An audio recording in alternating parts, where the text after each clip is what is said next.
Hello, I am Michelle with 2 L's. And I'm Natalie the Red. And we are Force of Light Entertainment. And we are here today to give you our review of the movie. Well, it's actually been out for a week. We're late on a review. I saw it opening weekend and then this past weekend I saw it yesterday with Natalie. But we're going to give you our review of Redeeming Love. And Redeeming Love is a famous Christian novel that... Romance novel. Yes, romance novel that I've read multiple times. Absolutely love this novel. Have given it to so many people. I actually recommended you read that one. If you did. She recommended this to me, and then I have given this book to so many different people, and have never had a person not like this book once it's given to them. Like, it's honestly one of those books, like, you'll just think about randomly, like, you'll be with, like, a girlfriend or something, and you're just like, oh, man, she needs to read Redeeming Love. You know, that book. Yes, and... anyways, for those of you who maybe don't know anything about the book is based off the book in the Bible, the book of Hosea, where God tells the prophet Hosea to marry a prostitute, and they kind of follow that pattern in the story. In the story, the man is Michael Hosea, a farmer, and the prostitute is a woman by the name of Angel. And you see Angel's redemption story told throughout the book or the movie, whichever version. Of course, we're discussing the movie today. And I love that the book and the movie, you know, there might be some controversy over it, I guess, you know, but they don't shy away from difficult topics. Yes. The book covers, tremendously terrible things that have happened to this main character. And, you know, things, kind of how people sometimes get to these sad points in life. And, you know, it really doesn't shy away from kind of...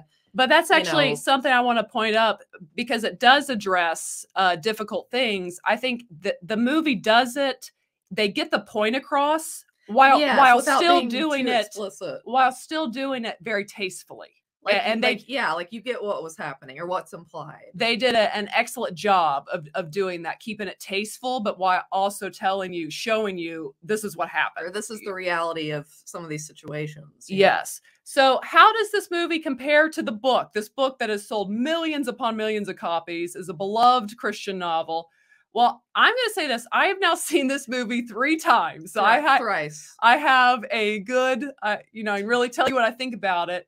And as a fan of the book, someone who's read it multiple times, and I've seen this movie 3 times, I think they did a fantastic job. I think to me, it was a dream come true to watch the story that has meant so much to me come alive on the big screen. I think anytime too, like you loved a book so much, and then you see it's like it was immediately exciting, but you're just like, oh, you know, I hope they're going to do it even just some justice, you know, the book. And I really feel like they did.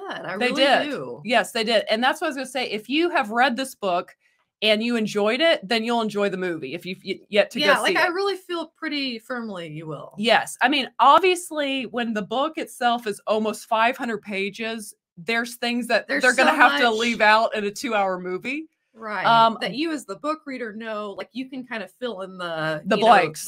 Yeah. Whereas someone that hasn't read the book, you know, it might be a little bit different. Yes. But I still believe they did a good job. Yes. I still believe they did an excellent job in that 2 hours of conveying like the most important things of the story and giving everyone what they knew people were going to want to see out of the story. So yeah, I think it did an excellent job, and it is very faithful to the book. Like almost all the lines are directly out of the book. So it's a very faithful adaptation of this book.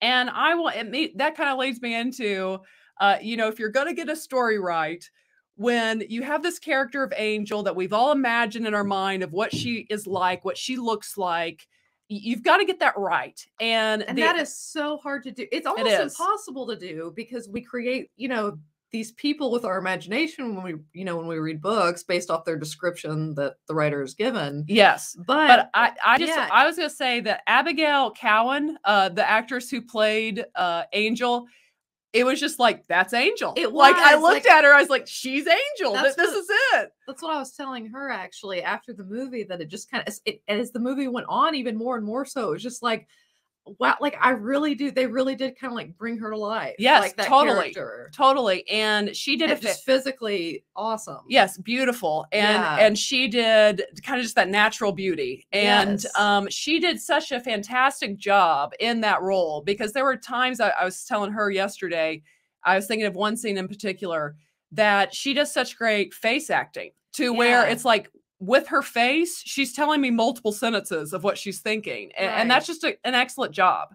And really, I would say all the acting in this movie, I thought it was very well acted. I was impressed by the acting, the music, the score behind it. I thought was actually pretty. The visuals are stunning. The use of sunlight and some of it was my gosh, gorgeous. Yeah. It is a gorgeous movie, literally. It is. Yeah, it was filmed in, I believe, South Africa, and it's stunning. It's the natural beauty in the movie is it's gorgeous. It is, yeah. And I appreciate so many things about it. I appreciate how they are telling the story again. That's a lengthy story, but they still allow these scenes that kind of they let scenes breathe in a good way. Yes. And I actually, for some reason, that's interesting you say that. Going into it, I thought it would move a little bit faster than it did. But it doesn't move slow. We're not saying that. You're never bored, though. No, absolutely I wasn't not. bored watching it. It moves nicely along. Yes. But like you said, it lets things breathe. It's not just like bam, bam, bam, next thing. Yeah, which is kind of a nice it's kind of different for what we're used to today, but I like that. That's kind of too. Like bring back some of that 70s taking a little time, or to tell the story. Stay on a scene a little bit longer. Watch. I like stuff like that. Well, because when you let a scene breathe, that's when you get those moments that I'm talking about, where it's show don't tell. Like they're showing you, and you're taking it in, and they're allowing you the time to take it in. And again, to me, it moves at a nice pace, but it's not like a breakneck pace throughout the movie, which I enjoyed. So I thought the pacing was excellent. Yes. And the way they mix in the flashbacks to give you her story, I thought really worked within the course of this.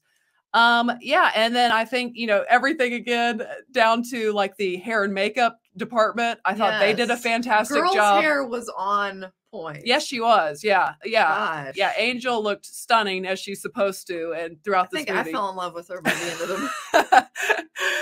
Yes. And the gentleman who played Michael Hosea, he did an excellent job of just, relaying just the compassion, the gentleness, the love of this character that is so Christ-like. And I know we're just like bragging on this movie at this point, but they did capture something too about the casting of him. This guy, he brought like this innocence to the character. Yes, definitely. I think that's very much a component of the character of Michael Hosea. So I think it's like they nailed that. Yes, definitely. And even Eric Dane as Duke. And he did great as him. He plays a great bad guy. He does. He's a handsome bad guy. He is a handsome bad guy. But yeah, everyone did a great job. And I just think, I was glad Universal Studios, I guess, teamed up with a Christian studio to make this, and you can just tell that there's a little more money put into this movie. Yeah, you can, and it shows off, and it pays off, because again, I really enjoyed this, and I've seen it 3 times.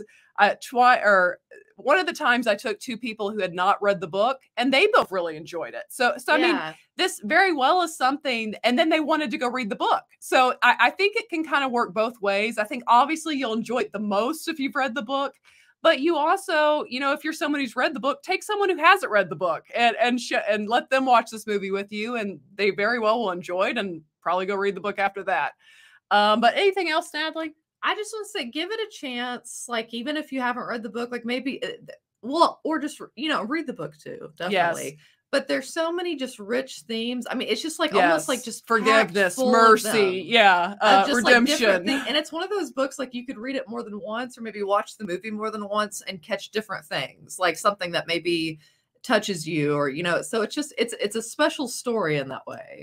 And again, for those of you who have read the book, or even just kind of been interested maybe by if you've seen a preview, ignore the critic score. Just look at the audience score, and that will tell you what you need to know. Very true. And I think that's kind of the case with this one, it looks like so far. Yeah, definitely. I don't know if a Christian story stands a chance with today's critics, but and it's like, the thing is too, it's like, okay, you want to say something, it's like, oh, it's a little cheesy, but it is a romance. What romance isn't a little cheesy at times, but this one is, it's still it packs like a powerful punch because of the story that's behind it. Don't like knock it until you try it. And I will say this, the end scene, or not the final scene, but the end scene, for those of you who have seen it, did I perhaps tear up? I did. I mean, it really, they relayed it so well. Did I perhaps weep a little?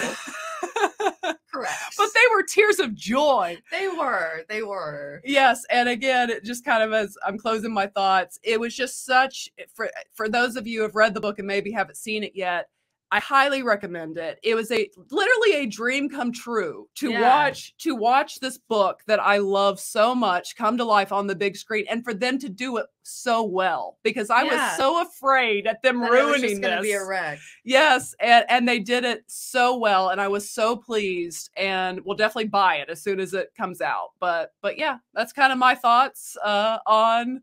Basically, Michelle gives this 5 hoots. I give this 5 hoots. Go watch it. Go see it. Heck, I'm gonna give it 5 hoots too. You heard it here. I loved it. I really did. I thoroughly enjoyed this movie. Great story, and again, it was just beautiful to see it. Magical for me to be able to see it on the big screen. Truly, it is when you've read something and they really just even kind of at all like capture, and you're like, okay, I can work with that, or my imagination can work with that. So it's really cool. It is. It is. So we recommend it. Highly recommend it from Forcify Entertainment. Forget the critics. Listen to us. And go check out this movie. But anyways, that is it. If you are not yet, go ahead and hit the subscribe button. Also give the video a thumbs up.